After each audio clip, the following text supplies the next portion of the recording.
Hello, good morning. എല്ലാവർക്കും നമ്മുടെ പുതിയൊരു വീഡിയോയിലേക്ക് വീണ്ടും സ്വാഗതം. എല്ലാവരും സുഖമായിട്ടും സന്തോഷമായിട്ടൊക്കെ ഇരിക്കുകയാണെന്ന് വിചാരിക്കുന്നു. അപ്പോൾ ഇന്നത്തെ നമ്മുടെ വീഡിയോ കുറച്ച് വിശേഷങ്ങളും നമ്മുടെ വീട്ടിലെ വിശേഷങ്ങളൊക്കെ ആയിട്ടാണ് വന്നിട്ടുള്ളത്. വിശേഷങ്ങൾ എന്നൊക്കെ പറയുമ്പോൾ തന്നെ മനസ്സിൽ വല്ലാത്തൊരു സങ്കടവും ഒക്കെ ഉണ്ട് കേട്ടോ. അപ്പോൾ മഴയായതുകൊണ്ട് തന്നെ പലവിടെയും പല ദുരന്ത വാർത്തകളൊക്കെയാണ് കേൾക്കുന്നത്. നേരം വെളുത്താൽ നല്ല വാർത്തകൾ കേൾക്കണേ എന്നാണ് ആഗ്രഹിക്കുന്നത്. പക്ഷെ ചില ദിവസങ്ങളിൽ അങ്ങനെ ആവില്ല അല്ലേ. അപ്പോൾ 2 ദിവസമായിട്ട് വല്ലാത്തൊരു സങ്കടത്തിലാണ് നമ്മുടെ വയനാട് പോയിക്കൊണ്ടിരിക്കുന്നത്. അപ്പോൾ കണ്ടു നിൽക്കെ കയ്യിലുള്ളതെല്ലാം പോയി, എല്ലാം നഷ്ടപ്പെട്ട് എന്താ പറയുക, ഉറ്റവരും ഉടയവരും കൂടെ പിറന്നവരും ഒരു നിമിഷം തന്നെ ഒരു നാട് മൊത്തം അങ്ങോട്ട് ഇല്ലാതാവുക എന്ന് പറഞ്ഞാൽ ഒന്നും ആലോചിക്കാൻ പോലും വയ്യാല്ലേ. അപ്പോൾ വാർത്തകളൊക്കെ ഇങ്ങനെ കേൾക്കുമ്പോൾ തന്നെ ഇങ്ങനെ ചങ്ക് പൊട്ടിക്കൊണ്ടിരിക്കുകയാണ് കേട്ടോ. നമ്മുടെ അവിടെ അല്ലെങ്കിലും ഒരുപാട് ദൂരം ഉണ്ടെങ്കിലും നമുക്കതൊക്കെ കേൾക്കുമ്പോൾ മനുഷ്യന്മാരല്ലേ അല്ലേ. നമ്മളുള്ള ഒരാളായിട്ട് അല്ലെങ്കിൽ നമ്മളുടെ നാട്ടിൽ നടന്നാൽ എങ്ങനെയാണ്, അങ്ങനെയൊക്കെയാണ് എനിക്ക് എൻ്റെ മനസ്സിൽ വരുന്നത്. നമ്മുടെ നാട്ടിൽ അങ്ങനെ ആയിട്ടുണ്ടെങ്കിൽ എന്തായിരിക്കും അവസ്ഥ, അല്ലെങ്കിൽ നമ്മളുള്ള ഒരാൾ അവിടെ ഉണ്ടെങ്കിൽ എന്തായിരിക്കും എന്നുള്ള ചിന്തയൊക്കെ എനിക്കിങ്ങനെ മനസ്സിൽ 2 ദിവസമായിട്ടാണ് നേരാവണ്ണം ഉറങ്ങാൻ പറ്റുള്ള. പിന്നെ നമ്മുടെ വയനാട്ടിൽ ഒരു സുഹൃത്തൊക്കെ ഉണ്ട്, അവിടെയൊക്കെ വിളിച്ച് ചോദിച്ചു. വലിയ കുഴപ്പമൊന്നുമില്ല, അവരുടെ അവിടെ സേഫാണ്. പക്ഷെ എന്നാലും ഇതൊക്കെ കേൾക്കുമ്പോൾ വല്ലാത്തൊരു സങ്കടമാണ്. അപ്പോൾ നമ്മുടെ കൂട്ടുകാരൊക്കെ ഉള്ളവിടെയൊക്കെ നമ്മളിങ്ങനെ വിളിക്കുന്നുണ്ട്, മെസ്സേജ് അയക്കുന്നുണ്ട്, എങ്ങനെയാണ് സേഫാണോ എന്നൊക്കെ പറഞ്ഞിട്ട്. പക്ഷെ അവർക്കൊന്നും വലിയ കുഴപ്പമൊന്നുമില്ല. പക്ഷേ ദൈവം സഹായിച്ച് അങ്ങനെ തന്നെ മുന്നോട്ട് പോട്ടെ. അപ്പോൾ എന്തായാലും ഈ മഴയൊക്കെ ഒന്ന്, പേമാരിയൊക്കെ ഒന്ന് വേഗം തന്നെ മാറണം എന്നാണ് എനിക്ക് ആഗ്രഹം. പക്ഷേ നമ്മളെ പോലെയുള്ളവർക്ക് ചെറിയ ചെറിയ ഇതുപോലത്തെ ബുദ്ധിമുട്ടുകൾ മാത്രമേ ഉള്ളൂ. അപ്പോൾ ഒരു നാട് മൊത്തം അങ്ങനെ പോകുക എന്ന് പറഞ്ഞാൽ ആലോചിക്കാൻ വയ്യാല്ലേ. അപ്പോൾ എന്തായാലും നമുക്ക് പ്രാർത്ഥിക്കാം, അത്രയേ ഉള്ളൂ, അതേ ചെയ്യാൻ പറ്റുള്ളൂ. അപ്പോൾ 2 ദിവസമായിട്ട് നല്ല മഴ പെയ്യുന്നതുകൊണ്ട് തന്നെ ഇവിടെ വീടൊക്കെ അവിടെ ഒറ്റണ കാര്യമൊക്കെ അറിയാമല്ലോ. അപ്പോൾ ഈ ഒരു ഭാഗത്ത് നന്നായിട്ട് ഒറ്റിയിട്ട് നമ്മുടെ എന്താ പറയുക, ചുമരൊക്കെ ഇങ്ങനെ നനഞ്ഞ് കുതിർന്ന് നിൽക്കുന്നുണ്ട് കേട്ടോ. പേടിയുണ്ട്. ഉത്തരമൊക്കെ നിൽക്കുന്നത് വൻചുമരിലല്ലേ, ഏതെങ്ങാനും വീണാലോ, അതൊരു പേടി. അപ്പോൾ അങ്ങനെ ഏട്ടൻ കയറി അവിടെ മുക്കിലൊക്കെ ഷീറ്റൊക്കെ ഇട്ടിരിക്കുകയാണ് കേട്ടോ. ഞങ്ങളങ്ങനെ അമ്പലത്തിൽ പോകാനായിട്ട് റെഡി ആയിരിക്കുകയാണ്. ഇനി നേരെ അമ്പലത്തിലേക്ക് പോവാണ്.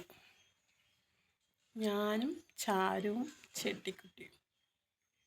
ഇവിടെ നല്ല മഴയായിരുന്നു കേട്ടോ. രാവിലെയൊക്കെ മഴയുണ്ടായിരുന്നു, ഇപ്പം ഇത്തിരി കുഴപ്പമില്ല. മഴ ഇത്തിരി തുള്ളി തോർന്നത് കൊണ്ട് അമ്പലത്തിൽ പോകാമെന്ന് വിചാരിച്ചു. കുറേ ദിവസമായി പോകാനേ പറ്റിയില്ല. രാമായണം വായനയൊക്കെ ഉണ്ട്, അപ്പോൾ അതൊക്കെ വായിച്ചല്ല വായനയൊക്കെ കേട്ട് അവിടെ നിന്ന് ഉച്ചയ്ക്ക് കഞ്ഞിയൊക്കെ കുടിച്ചിട്ട് വരാമെന്ന് പറഞ്ഞിട്ട് പോകാൻ നിൽക്കുകയാണ്. ഒറ്റമൈന ചാരു, ഒറ്റമൈന വാടി തല്ലടി. നിനക്ക് കാണിച്ചു തന്നിട്ടായിരിക്കുള്ളൂ. ഇവിടെ കറണ്ട് ഇല്ല കേട്ടാ. ലൈറ്റൊക്കെ കത്തിച്ച് വെച്ചിട്ടാണ് റെഡി ആവണം.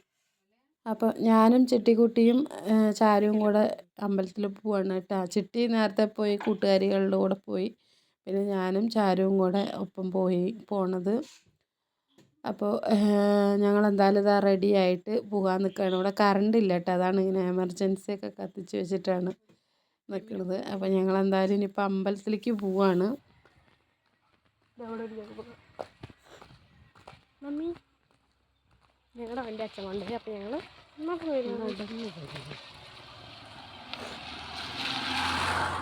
ഇവിടെ ഫുള്ള് വെള്ളമാണ്. വെള്ളം വെള്ളം വെള്ളം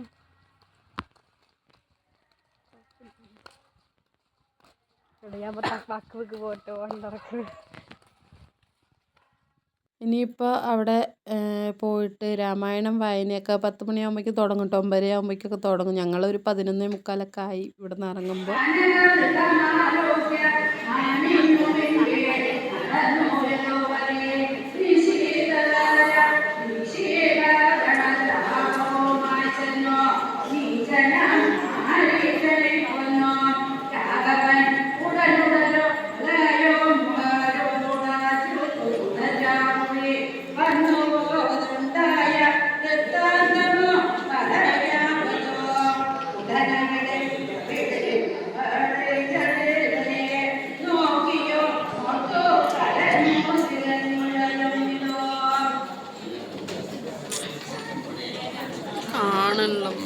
ഒന്ന് കൈ പൊന്നിച്ചല്ലേ കാണൂ ആൾക്കാരെന്ന് വിചാരിക്കും.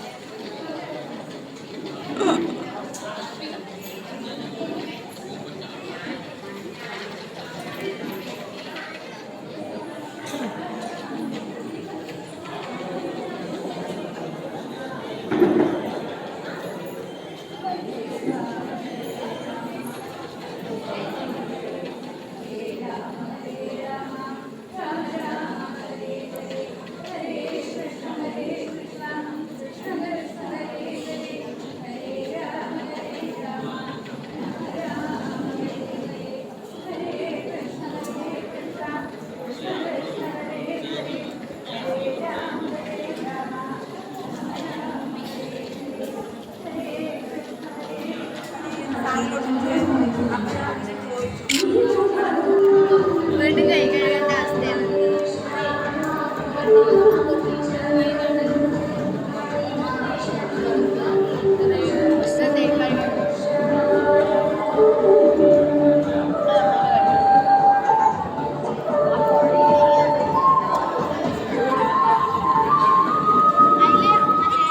അങ്ങനെ വായനയൊക്കെ കഴിഞ്ഞ് പൂജയൊക്കെ കഴിഞ്ഞ് പിന്നെ അവിടുന്ന് പ്രസാദമൊക്കെ കഴിച്ച് പിന്നെ ഞാൻ പറഞ്ഞില്ലേ കർക്കിടക കഞ്ഞിയൊക്കെ ഉണ്ട്. അപ്പോൾ അതൊക്കെ കുടിച്ചിട്ട് ഇനിയിപ്പോൾ അങ്ങനെ വീട്ടിലേക്ക് പോവാം. അപ്പോൾ തിരക്കൊന്നും വലിയ തിരക്കൊന്നും ഇല്ല കേട്ടോ. കുറച്ച് ആളുകളേ ഉള്ളൂ. ഇനിയിപ്പോൾ ലാസ്റ്റ് ദിവസമൊക്കെ ആകുമ്പോൾ നല്ല തിരക്കാവും. അപ്പോൾ എന്തായാലും ഇനിയിപ്പോൾ കഞ്ഞി കുടിച്ചിട്ട് വീട്ടിലേക്ക് പോവാണ്. അപ്പോൾ വീട്ടിലൊക്കെ പോയി പിന്നെ ഞങ്ങൾ കുറച്ച് നേരം കിടന്നുറങ്ങി. പിന്നെ വൈകുന്നേരം ഒരു 4 മണിയൊക്കെ ആകുമ്പോൾ ഏട്ടൻ വരുന്ന സമയത്ത് പൊറോട്ട വാങ്ങിച്ചിട്ട് വന്നിട്ടുണ്ടായിരുന്നു കേട്ടോ. പൊറോട്ടയും ചിക്കൻ കറിയും അതൊക്കെ കഴിച്ചു. പിന്നെ വന്നിട്ട് വൈകുന്നേരത്തോടെ അതായത് ഒരു 4 മണിക്ക് ശേഷം ഞാൻ നമ്മൾ ഇന്നലെ ആട്ടിൻ്റെ കാലൊക്കെ നേരെയാക്കി വെച്ചിട്ടുണ്ടായിരുന്നു, ഫ്രിഡ്ജിൽ വെച്ചിട്ടുണ്ടായിരുന്നു. ഇന്നലെ വെക്കാൻ പറ്റിയില്ല. അപ്പോൾ അതൊന്ന് സൂപ്പ് ഉണ്ടാക്കാനായിട്ട് പോവാണ് കേട്ടോ. അപ്പോൾ ഇന്നലെ ക്ലീൻ ചെയ്ത് വെച്ച ആട്ടിൻ്റെ കാലാണ്. അത് ഞാൻ ഫ്രീസറിൽ നിന്ന് മാറ്റി വെച്ചിട്ടുണ്ടായിരുന്നു ഉച്ചയ്ക്ക്. അതിൻ്റെ തണുപ്പൊക്കെ ഒന്ന് മാറിയിട്ടുണ്ട്. ഒന്നുകൂടെ കഴുകി വൃത്തിയാക്കി ഞാൻ കുക്കറിനകത്ത് ഇട്ടു. പിന്നെ നമ്മൾ കുറച്ച് ചെറിയുള്ളി, കുറച്ചധികം ചെറിയുള്ളി ചേർക്കുന്നുണ്ട് കേട്ടോ. പിന്നെ ഞാൻ കുറച്ച് സംഭവങ്ങളൊക്കെ എടുത്ത് വെച്ചിട്ടുണ്ടായിരുന്നില്ല പ്ലേറ്റിൽ. ഒരു ടീസ്പൂണ് നമ്മുടെ മല്ലി, മുഴുവനായിട്ടുള്ള മല്ലി, പിന്നെ നല്ല ജീരകം, കുരുമുളക്, ഇത് മൂന്നും കൂടെ നന്നായിട്ട് അരയ്ക്കുക. പിന്നെ ഇഞ്ചി വെളുത്തുള്ളിയും കൂടെ പേസ്റ്റ് ആക്കുക. അതെല്ലാം ആക്കി വെച്ചിട്ടുണ്ട് കേട്ടോ. അപ്പോൾ ഞാനിതാ മസാലകളെന്ന് പറഞ്ഞാൽ പച്ചമല്ലിയും കുരുമുളകും ജീരകവും കൂടെ അരച്ചതാണ് കേട്ടോ. അത് ഇട്ട് കൊടുത്തിട്ടുണ്ട്. പിന്നെ ഇഞ്ചി വെളുത്തുള്ളി അരച്ചത്, മഞ്ഞൾപ്പൊടി, പിന്നെ ആവശ്യത്തിനുള്ള ഉപ്പും ചേർത്തിട്ട് നമുക്കൊരു 1.5 ലിറ്ററോളം വെള്ളം അങ്ങോട്ട് വെക്കുന്നുണ്ട് കേട്ടോ. ഇപ്പം ഞാൻ മസാല അരച്ചപ്പോൾ കല്ല് കഴുകി എടുത്ത വെള്ളമാണ്. പിന്നെ കുറച്ചും കൂടെ ചേർത്തിട്ട് കുക്കർ അടച്ച് വെച്ചിട്ട് ഫുൾ ഫ്ലെയിമിൽ ഒരു വിസിലും പിന്നെ ഏറ്റവും ലോ ഫ്ലെയിമിലിട്ടിട്ട് ഒരു 6-7 വിസിലും കൂടെ അടുപ്പിച്ചിട്ടുണ്ട് കേട്ടോ. എന്നിട്ടാണ് നമ്മൾ സൂപ്പ് എടുത്തത്. അല്ലെങ്കിൽ നമ്മൾ അടുപ്പത്തൊക്കെ വെക്കുകയാണെങ്കിൽ രാവിലെ വെച്ചിട്ട് വൈകുന്നേരം വരെ നമ്മൾ തീ ഇങ്ങനെ കത്തിച്ചുകൊണ്ടിരിക്കുക. അങ്ങനെയാണ് വീട്ടിൽ അമ്മ വെക്കാറുള്ളത്. ഇതിപ്പോൾ അതൊന്നും നടക്കില്ല. അപ്പോൾ പിന്നെ ഞാൻ കുക്കറിൽ ഇതുപോലെയാണ് കേട്ടോ വെക്കുന്നത്. കഴിഞ്ഞ പ്രാവശ്യം ഞാൻ ഉണ്ടാക്കിയിട്ടുണ്ടായിരുന്നു ആട്ടുംകാൽ സൂപ്പ്. അതും ഇങ്ങനെ തന്നെയാണ് കേട്ടോ ചെയ്തിട്ടുണ്ടായിരുന്നത്. ഹൈ ഫ്ലെയിമിൽ ഒരു വിസിൽ അടുപ്പിച്ചു. ബാക്കി ഒരു 5-8 വിസിലോളം നമ്മൾ ലോ ഫ്ലെയിമിൽ, അതായത് ചെറിയ അടുപ്പിൽ ലോ ഫ്ലെയിമിൽ ഇട്ടിട്ടാണ് കേട്ടോ അടിക്കുന്നത്. അപ്പോഴത്തേക്ക് നമ്മുടെ ഈ ആട്ടുംകാലിലുള്ള എല്ലാ മജ്ജയും എല്ലാം ഇളകി നല്ല സൂപ്പൊക്കെ ഒന്ന് സെറ്റായിട്ട് വരും. അപ്പോൾ എന്തായാലും ഇതെല്ലാം ചേർത്ത് ആവശ്യത്തിനുള്ള വെള്ളമൊക്കെ ചേർത്ത് നന്നായിട്ടൊന്ന് മിക്സ് ചെയ്ത് ഇനി ഒന്ന് അടച്ച് വെച്ച് വേവിച്ചെടുക്കാം. അപ്പോൾ ഈ ഒരു കർക്കിടക മാസത്തിൽ ഈ ആട്ടുംകാൽ സൂപ്പും അല്ലെങ്കിൽ ആടുമരുന്ന് വെച്ച് കഴിക്കുക, കോഴി അങ്ങനെയുള്ളതൊക്കെ കഴിക്കുന്നത് നല്ലതാണ് അല്ലേ. നമ്മുടെ ശരീരത്തൊക്കെ നന്നായിട്ട് പിടിച്ച് കിട്ടും. അപ്പോൾ പറ്റുന്നവരൊക്കെ ഇതുപോലെയൊക്കെ ഉണ്ടാക്കി കഴിക്കുക, നമ്മുടെ ആരോഗ്യത്തിന് നല്ലതാണ്. അപ്പോൾ എന്തായാലും ഇതാ നമ്മൾ എല്ലാം കൂടെ ഒന്ന് മിക്സ് ചെയ്ത് വെച്ചിട്ടുണ്ട്. ഇനിയിപ്പോൾ വേവിക്കാൻ പോവുകയാണ്.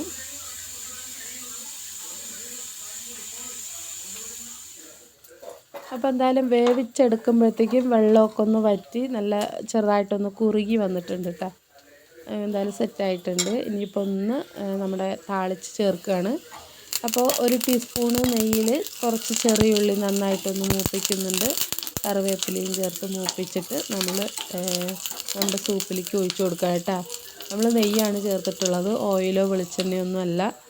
അപ്പോൾ നമ്മുടെ എന്താണ് താളിച്ചതും കൂടെ ചേർത്താൽ നമ്മുടെ സൂപ്പ് റെഡിയാകും. ഇനിയിപ്പോൾ നമുക്ക് ഇത് ചൂടോടെ കൂടെ തന്നെ കഴിക്കാനായിട്ട് പറ്റും കേട്ടോ. സൂപ്പ് നല്ല ടേസ്റ്റ് ഉണ്ട്. പിന്നെ ഒരു കാര്യം പറയാൻ മറന്നു, ഞാൻ അവസാനമായിട്ട് കുറച്ച് കുരുമുളക് പൊടി ഒന്ന് ചതച്ചിടുകയും ചെയ്തു കേട്ടോ. അപ്പോൾ അതിൻ്റെ ഫ്ലേവറും ഒക്കെ കൂടെ കിട്ടുമ്പോൾ നല്ല മണവും നല്ല ടേസ്റ്റും ഒക്കെ ഉണ്ടാവും കേട്ടോ, കുരുമുളക് ഇട്ടിട്ടുണ്ടെങ്കിൽ. അപ്പോൾ എന്തായാലും ഇതാ നമ്മുടെ സൂപ്പൊക്കെ ഇവിടെ സെറ്റായിട്ടുണ്ട്. നല്ല സൂപ്പ് കഴിക്കാൻ അത്ര അങ്ങോട്ട് ചിലർക്കൊന്നും ഇഷ്ടം ഉണ്ടാവില്ല. നമ്മുടെ മറ്റേ വെജിറ്റബിൾ സൂപ്പ് പോലത്തെ ഒന്നുമല്ല, ആട്ടിൻ്റെ കാലാണ് അല്ലെങ്കിൽ ആട്ടിൻ്റെ സൂപ്പാണ്. അപ്പോൾ അതിൻ്റേതായിട്ടുള്ള ചെറിയൊരു ഇതൊക്കെ ഉണ്ടാവും. പക്ഷേ എന്നാലും കുഴപ്പമില്ല. മരുന്ന് എന്ന് പറഞ്ഞാൽ കുറച്ചൊക്കെ ബുദ്ധിമുട്ടിയിട്ട് വേണമല്ലേ കുടിക്കാനായിട്ട്. അങ്ങനെ ബുദ്ധിമുട്ടെന്ന് പറയാൻ അത്ര വലിയ ഇതൊന്നുമില്ല, എന്നാലും കുഴപ്പമില്ല കേട്ടോ, നല്ല ടേസ്റ്റൊക്കെ ഉണ്ടായിരുന്നു. പിന്നെ ഞാൻ കുറച്ച് മല്ലിയിലയൊക്കെ ഇട്ട് കൊടുത്തിട്ടുണ്ട്. അപ്പോൾ എന്തായാലും നമ്മുടെ സൂപ്പ് അടിപൊളിയായിട്ടുണ്ടായിരുന്നു കേട്ടോ. വൈകുന്നേരം തണുപ്പോടെ കൂടെ ഒരു സൂപ്പൊക്കെ കുടിച്ചു. പിന്നെ വൈകുന്നേരത്തോടെ കൂടെ ഞാൻ ഇതാ കടയിൽ വന്നതാണ് കേട്ടോ. അപ്പോൾ ചോറ് വയ്ക്കാനുള്ള അരിയൊക്കെ തീർന്നിട്ടുണ്ടായിരുന്നു. അപ്പം ഞാനും ചിട്ടിക്കുട്ടിയും കൂടെ അങ്ങനെ കടയ്ക്ക് വന്നതാണ്. അങ്ങനെ അവളെയും വിളിച്ചിട്ട് വന്നിട്ട് ഒറ്റയ്ക്ക് വരണ്ടേന്ന് പറഞ്ഞിട്ട് അങ്ങനെ ഞങ്ങളിതാ കടയിൽ വന്ന് അരിയൊക്കെ ഒന്ന് നോക്കി. പിന്നെ അരിയൊക്കെ വാങ്ങിച്ചു. പിന്നെ കുറച്ച് പച്ചക്കറികളും കൂടെ വാങ്ങിക്കാനുണ്ടായിരുന്നു കേട്ടോ. ഒന്നും ഉണ്ടായിരുന്നില്ല. അപ്പോൾ അതും വാങ്ങിച്ച് പിന്നെ നമ്മളെന്താണ് കടയിലെ കുറച്ച് സാധനങ്ങൾ, ഇത്തിരി മുളക് പൊടി മല്ലിപ്പൊടി അങ്ങനെയുള്ള സാധനങ്ങൾ വാങ്ങിച്ചു. പിന്നെ വരുന്ന വഴിക്ക് നമ്മുടെ തിന്നാൻ കടയിലൊന്ന് കയറി അവിടെ നിന്നും കുറച്ച് തിന്നാനൊക്കെ വാങ്ങിച്ചു. കുറച്ചല്ല, ഒരു പാക്കറ്റ് തിന്നാനും വാങ്ങിച്ചു. പിന്നെ ഇപ്പോൾ പിള്ളേരെ കൂട്ടിയിട്ട് വന്നാൽ ഒന്നും വാങ്ങിക്കാണ്ട് പോകാനും പറ്റില്ലല്ലോ അല്ലേ. അപ്പോൾ എന്തായാലും കറുമുറാന്ന് കടിക്കാനുള്ള ഒന്ന് രണ്ട് സാധനങ്ങളൊക്കെ വാങ്ങിച്ച് അങ്ങനെ ഞങ്ങൾ എന്തായാലും വീട്ടിലേക്ക് തിരിച്ച് പോവുകയാണ് കേട്ടോ. നേരം നല്ലോണം ആയിട്ടുണ്ട്, 6:45 7 മണിയൊക്കെ ആയിട്ടുണ്ട് കേട്ടോ. ഞങ്ങൾ വീട്ടിൽ നിന്ന് ഇറങ്ങുമ്പോൾ തന്നെ 5:45 6 മണിയൊക്കെ ആകുമ്പോഴാണ് വീട്ടിൽ നിന്ന് ഇറങ്ങിയത്. തിരിച്ച് പോകുമ്പോഴത്തേക്ക് 7 മണി കഴിഞ്ഞിട്ടുണ്ട്. അപ്പോൾ രാവിലെ കുറച്ച് മഴയുണ്ടായിരുന്നെങ്കിലും അതിന് ശേഷം കുറച്ച് കുഴപ്പമില്ല കേട്ടോ, ഭേദമുള്ളൊരു കാലാവസ്ഥയായിരുന്നു. അപ്പോൾ ഇങ്ങനെ തന്നെ കുറച്ച് ദിവസം മുന്നോട്ട് പോകണേ എന്നാണ് പ്രാർത്ഥന. കാരണം ഓരോ ഇടങ്ങളിലും കേൾക്കുമ്പോൾ എന്താ പറയുക, ഞാൻ പറഞ്ഞില്ലേ, വല്ലാത്തൊരു മാനസികാവസ്ഥയാണ് എല്ലാവരുടെയും. അപ്പോൾ എന്തായാലും നമുക്ക് അതല്ലേ പ്രാർത്ഥിക്കാൻ പറ്റുള്ളൂ അല്ലേ. മഴയൊന്ന് മാറി നിന്നാൽ മതി കുറച്ച് ദിവസത്തെങ്കിലും. അല്ലെങ്കിൽ ഇതിൻ്റെ ഒരു മഴൻ്റെ ഒരു എന്താ പറയുക, ശക്തമായിട്ടുള്ള മഴയൊക്കെ ഒന്ന് മാറി സാധാരണ രീതിയിൽ മഴ പെയ്താൽ മതി. അപ്പോൾ എന്തായാലും നമുക്ക് പ്രാർത്ഥിക്കാം, എല്ലാവർക്കും വേണ്ടിയിട്ട് പ്രാർത്ഥിക്കുക, അതേ പറ്റുള്ളൂ. അപ്പോൾ എന്തായാലും നമ്മുടെ ഇന്നത്തെ വീഡിയോ ഇത്രയേ ഉള്ളൂ കേട്ടോ. വീഡിയോ ഇഷ്ടപ്പെട്ടാൽ സബ്സ്ക്രൈബ് ചെയ്യുക, സപ്പോർട്ട് ചെയ്യുക. അപ്പോൾ ഇനി അടുത്ത നല്ലൊരു വീഡിയോ ആയിട്ട് വീണ്ടും കാണാം. അതുവരേക്കും എല്ലാവരോടും ടേക്ക് കെയർ, ബൈ.